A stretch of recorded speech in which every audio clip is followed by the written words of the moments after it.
Hi everyone, and welcome to Small Talks with MyWellbeing. My name is Alyssa, I'm the founder, and this is Zelda. And today we're going to talk a little bit about how do I really let things go so that I can move on. So naturally, this is going to depend a little bit on who you are, what the thing is that you're wanting to process or move on from, or who the person is. But a few tips, tools, and perspectives today. One is to try to set your expectations around how much time you might really want or need to feel the grief or the pain, or to really hold the uncomfortable feeling that comes just before acceptance and moving on. So I know that's counterintuitive, but sometimes you really do have to feel that, sit with that, and that might be symbolic or representative of just how meaningful this thing actually was for you. And what I'd also recommend, which maybe you're used to if you've been watching our small talks, is some reflection and processing. So you can do this through journaling, you can do it through voice notes, you can do it through talking to a trusted friend, loved one, significant other. You can, of course, do it with talking to a therapist or a coach. And some of the prompts that I would recommend are thinking about what is the thing that happened. So do a free association, do a brain dump. Who is the person? What is the thing? Outline like what exactly happened or passed, or what is the thing that you're feeling right now? What are you wanting to process and move on from? And just let it go. Let everything that comes to mind just go onto the paper, into the note, into the conversation, so that it has a container, it has a space, and you can do that for as many times as you want or need. Set also an expectation for yourself for try once, maybe try up to 3 times. See how you feel before and after each exercise or each conversation. Then read it or listen to it or ask, hey, what are you hearing in this? And just start to see like what are the patterns that you're seeing. And the next prompt is, what might you have learned from this? How have you changed from before this thing, before this person, before this relationship to now? Another prompt is there anything that you want to hold on to, carry with you, lessons learned, aspects of yourself that have grown or become stronger? And then what are the things that you want to let go of? Name them. Maybe they're feelings, maybe they're ways that you feel about the situation or about the person.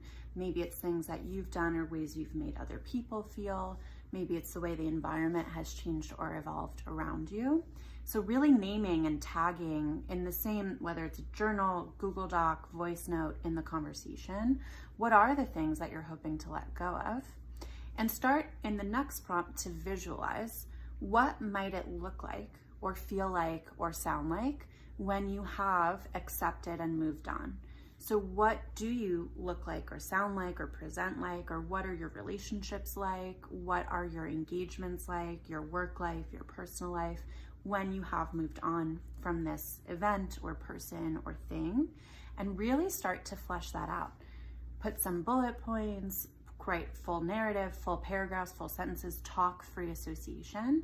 And the more that starts to crystallize, the more you'll start to feel like you can embody it, really start to picture it. And then finally, now that you have really outlined all these steps of the way, what stands out to you as some differences between that visualization and maybe where you are now? Are there super, super, super small things or steps that you can start to stack on each other? What does it look like? What would you want to do or change today or this week or this year to get from this current place to that place? And what kind of supports do you want to surround yourself with? What kind of friendships or relationships? Whether it is your therapist or your coach, are there other professional services that you'd like? Are there changes in your world, in your communication, and how you show up day to day that you'd like to start working on? And then you can start putting the pieces together, how that presents uniquely, particularly for you. So don't cut yourself short on the processing, the acceptance, the free association, and then the mapping. And then you can start to put the tools together to really put map into action. I hope this small talk was helpful for you today. As always, add your voice to the conversation. Comment here what's helpful for you in really accepting and moving on from whatever's facing you or holding you back or causing you pain today. and share with anyone who could benefit from this small talk today. And keep your eyes peeled for the question bubbles in our stories to ask any questions that come to mind for you. And we'll feature 1 to 2 small talks every week to make sure that your questions as related to mental health and therapy are answered in 5 minutes or less. Have a great day, everyone. And I hope the rest of your day is as restful as Miss Zelda's over here. See you soon.